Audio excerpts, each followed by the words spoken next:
They did it again. Bronson Reed and Bron Breakker just delivered the most brutal, most savage, most absolutely devastating attack in WWE history, and this time they targeted the one man who should have been untouchable, Jacob Fatu. The Samoan werewolf has been left a broken, bloodied mess, and the bloodline is in absolute chaos. But here's what's going to make you rage with fury: this wasn't just another attack. This was a calculated assassination designed to destroy the most feared man in WWE and send a message that no one is safe from their reign of terror. Reed and Breakker didn't just beat down Jacob Fatu, they tried to end his career, end his legacy, and end the bloodline's dominance once and for all. Dramatic pause. If you think what they did to Roman Reigns was bad, what you're about to hear will make you question whether WWE has completely lost control of their own superstars. This attack was so vicious, so personal, so absolutely destructive that medical personnel are calling it the worst beating they've ever witnessed. Hit that like button because this story involves ambulances, emergency surgery, and a vendetta so deep that it's going to tear WWE apart from the inside out. The setup that spelled doom. Let me paint you the picture of how Bronson Reed and Bron Breakker orchestrated the most heinous ambush in modern wrestling history, because what happened to Jacob Fatu wasn't random violence, it was a premeditated attack planned with military precision and executed with absolutely no regard for human life. For weeks, Reed and Breakker had been studying Jacob Fatu's routines, his habits, his training schedule, and most importantly, his vulnerabilities.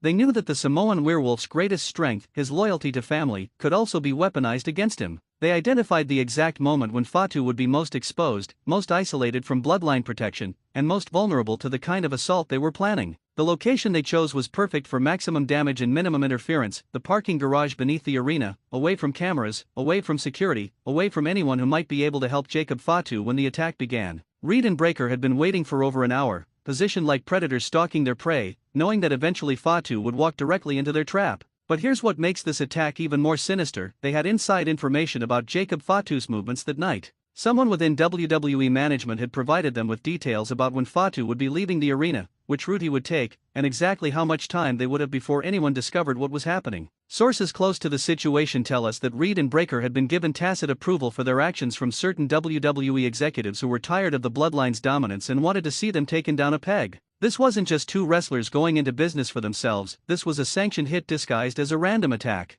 The ambush that shocked the world. The attack on Jacob Fatu began the moment he stepped out of the elevator in the parking garage, and what happened next was so brutal, so coordinated, and so absolutely devastating that security footage from the incident has been sealed by WWE's legal department to prevent it from becoming public. Bronson Reed struck first, delivering a devastating shoulder block that sent Jacob Fatu crashing into a concrete pillar with such force that the impact could be heard throughout the entire parking structure. But this wasn't just about delivering damage, this was about ensuring that Fatu couldn't defend himself against what was coming next. While Fatu was still reeling from Reed's initial assault, Bron Breakker attacked from the opposite direction with a spear so vicious that witnesses later described it as like watching a car accident in slow motion. The combination of Reed's power and Breakker's speed created a devastating 1-2 punch that would have knocked out most wrestlers immediately. But Jacob Fatu isn't most wrestlers. Despite being caught completely off guard, despite facing two attackers with size and strength advantages, despite being isolated from any possible help, the Samoan werewolf tried to fight back with a ferocity that reminded everyone why he's considered one of the most dangerous men in professional wrestling. Unfortunately, courage and determination weren't enough against the coordinated assault that Reed and Breakker had been planning for weeks.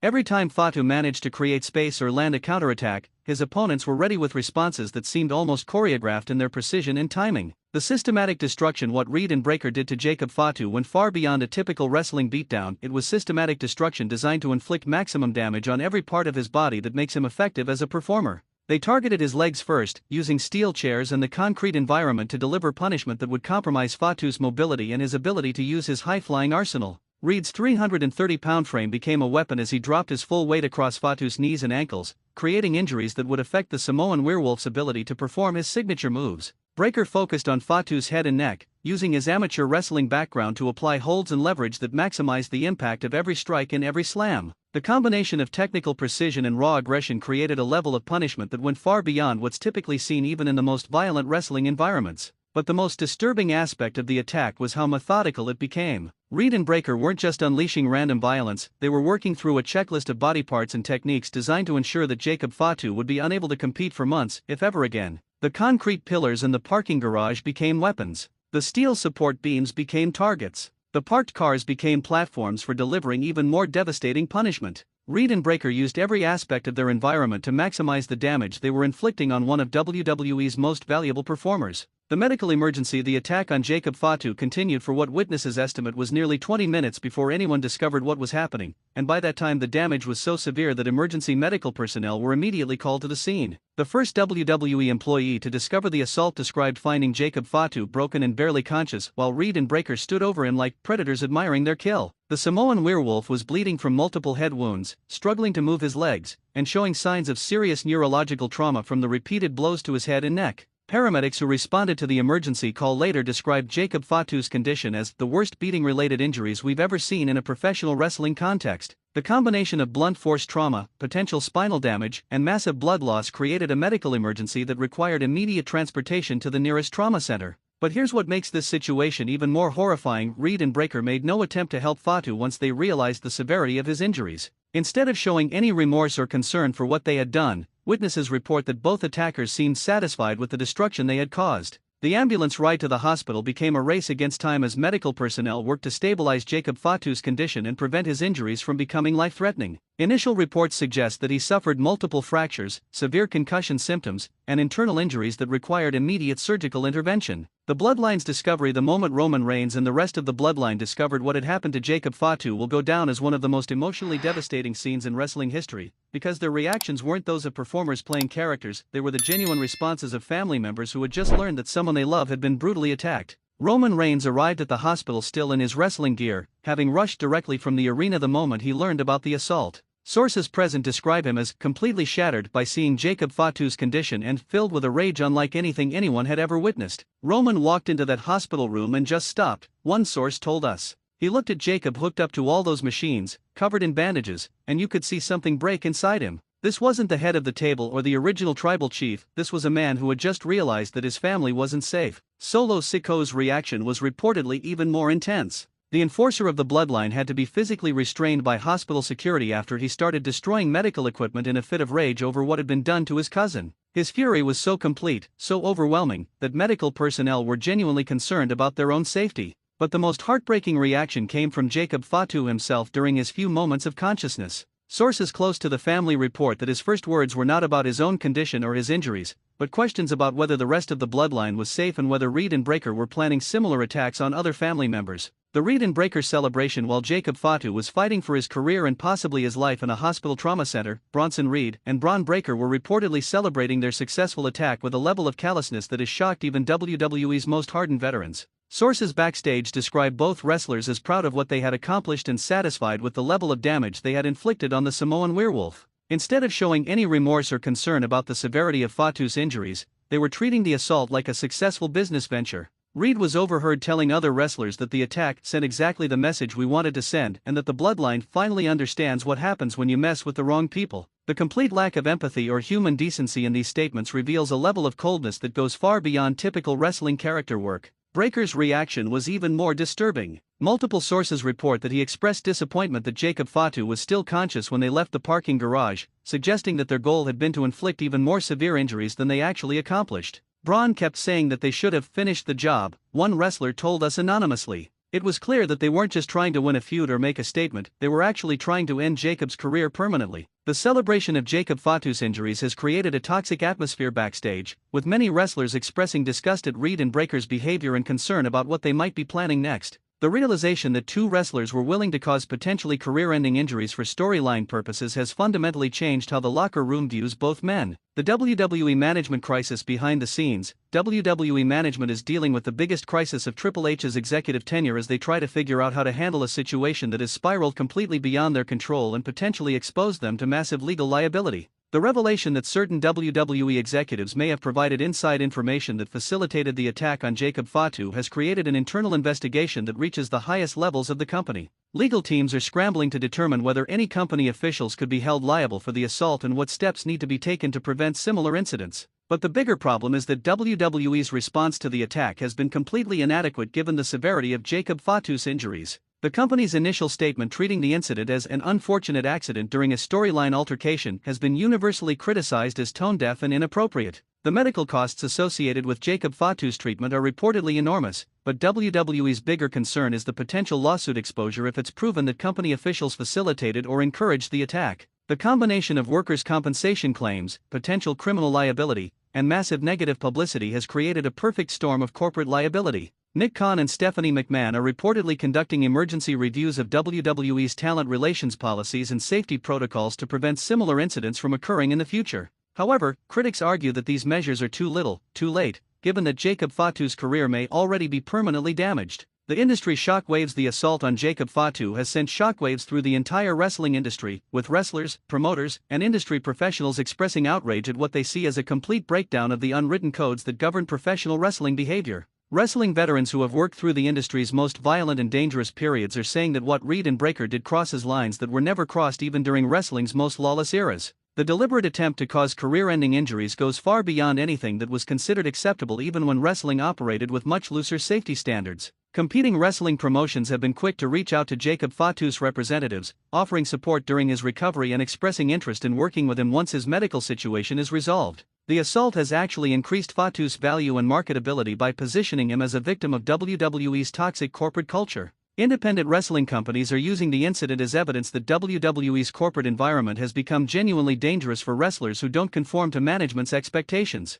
The narrative that talented wrestlers risk serious injury by challenging WWE's predetermined hierarchies has become a powerful recruiting tool for other promotions. International wrestling organizations have expressed concern about WWE's safety standards and talent protection policies. The incident has damaged WWE's reputation in markets where they're trying to expand their operations and build new business relationships. The legal ramifications. The legal implications of the assault on Jacob Fatu are staggering, with potential consequences that could fundamentally change how WWE operates and expose the company to millions of dollars in damages and liability. Jacob Fatu's legal team is reportedly preparing a comprehensive lawsuit that would include claims for assault, battery, intentional infliction of emotional distress, workers' compensation violations, and potentially criminal conspiracy charges if they can prove that WWE management facilitated the attack. The workers' compensation aspects of the case are particularly problematic for WWE because they involve questions about whether the company provided a safe working environment and whether they took appropriate steps to prevent the kind of assault that occurred in their parking garage.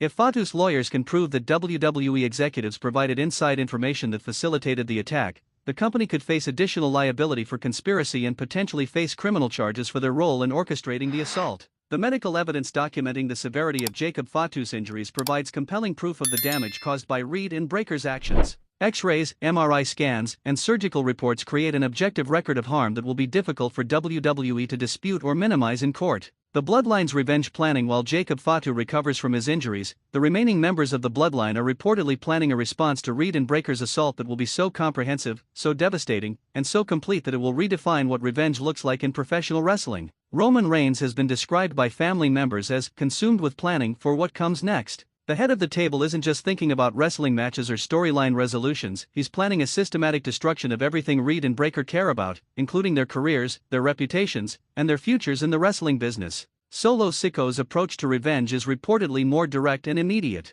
Sources close to the Bloodline suggest that he's been making inquiries about Reed and Breakker's personal schedules, their training routines, and their security arrangements. The implication is that Solo isn't willing to wait for official WWE programming to settle the score. The involvement of other Samoan wrestling family members has added another layer of complexity to the revenge planning. Jacob Fatu's assault has been viewed by the broader Anoa'i family as an attack on their entire legacy, and their response is expected to involve resources and connections that extend far beyond WWE's corporate structure. This isn't just about wrestling anymore, one family source told us. Jacob is blood, and what happened to him can't be answered with a wrestling match or a storyline. The family is planning something that Reed and Breakker will never recover from. The medical update that changed everything. 3 days after the assault, Jacob Fatu's medical team released an update on his condition that shocked the wrestling world and fundamentally changed how everyone viewed the severity of what Reed and Breakker had done to him. The initial diagnosis revealed multiple vertebrae fractures in Jacob Fatu's spine that required immediate surgical intervention to prevent permanent paralysis.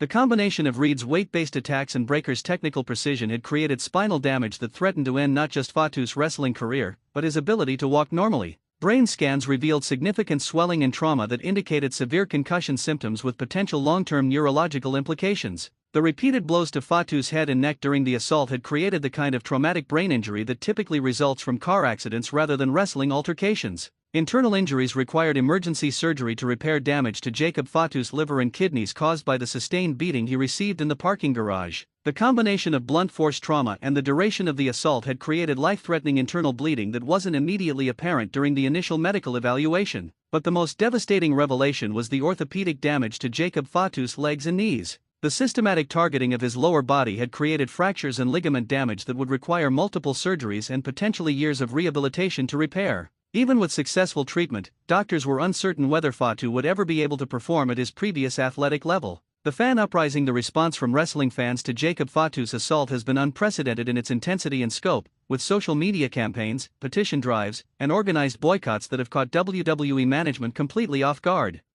#Justice for Jacob Fatu has been trending worldwide since news of the assault broke, with millions of fans sharing their outrage over what happened and demanding that WWE take meaningful action against Reed and Breakker. The hashtag has generated more engagement than most WrestleMania events and has brought wrestling content to mainstream audiences who don't typically follow sports entertainment. Online petition campaigns demanding that WWE fire Reed and Breakker have gathered hundreds of thousands of signatures from fans who view the assault as crossing lines that should never be crossed in professional wrestling. The petitions have been shared by celebrities, athletes, and public figures who typically don't comment on wrestling issues. Organized boycott movements have targeted WWE sponsors and business partners, arguing that companies shouldn't support an organization that allows its employees to be brutally assaulted for entertainment purposes. Several major sponsors have reportedly received thousands of complaint emails and phone calls from concerned fans. The fan response has extended beyond just social media activism to include real-world actions like protest demonstrations outside WWE events and coordinated efforts to disrupt television tapings with chants supporting Jacob Fatu and condemning Reed and Breakker.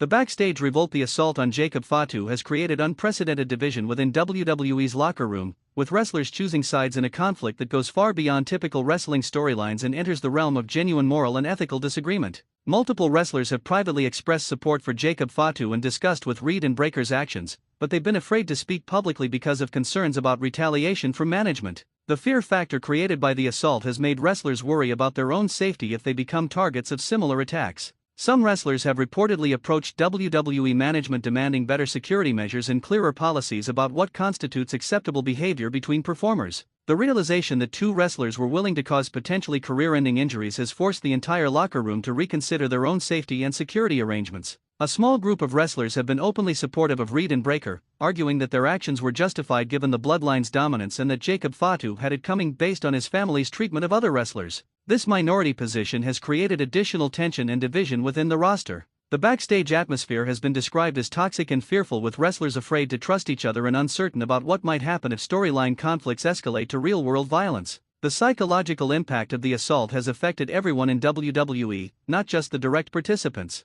The corporate cover-up exposed as more details emerge about the circumstances surrounding Jacob Fatu's assault. Evidence is mounting that certain WWE executives may have been more involved in facilitating the attack than the company has publicly admitted. Sources within WWE have revealed that Bronson, Reed and Bron Breakker had multiple meetings with high-level executives in the weeks leading up to the assault, meetings that were officially described as creative discussions but may have involved planning for the attack on Jacob Fatu. Internal communications obtained by wrestling journalists suggest that some WWE officials viewed the Bloodline's dominance as a business problem that needed to be addressed through alternative means when traditional booking decisions weren't producing the desired results. The revelation that Reed and Breakker had inside information about Jacob Fatu's schedule and movements on the night of the assault raises serious questions about who provided that information and whether company officials facilitated what amounts to a planned ambush of one of their own performers. WWE's legal team has reportedly been conducting an internal investigation to identify potential sources of leaked information and determine whether any company officials could face criminal liability for their role in the assault.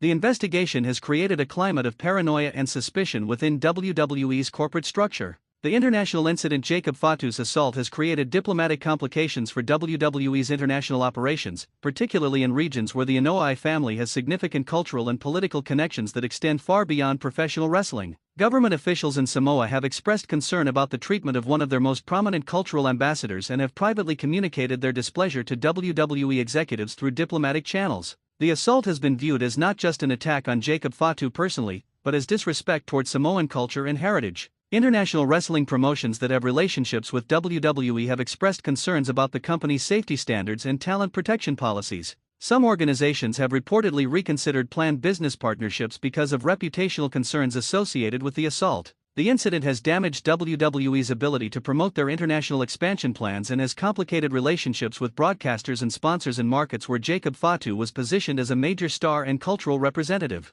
Pacific Island communities throughout the United States and internationally have organized in support of Jacob Fatu and in opposition to what they view as a racially motivated attack on one of their most successful representatives in mainstream entertainment. The medical prognosis 2 weeks after the assault, Jacob Fatu's medical team has provided a comprehensive assessment of his injuries and recovery prospects that reveals the full extent of the damage caused by Reed and Breaker's attack. Spinal surgery to repair vertebrae fractures was successful in preventing permanent paralysis, but Jacob Fatu will require months of intensive physical therapy to regain full mobility and strength. Doctors are cautiously optimistic about his ability to walk normally, but questions remain about whether he'll ever be able to perform the high-impact athletic movements that defined his wrestling style. Neurological testing reveals that Jacob Fatu suffered a severe concussion with symptoms that may persist for months or potentially years. The brain trauma has affected his balance, coordination, and cognitive processing in ways that could permanently impact his ability to perform complex wrestling maneuvers safely. Orthopedic damage to his legs and knees will require at least 2 additional surgeries and extensive rehabilitation.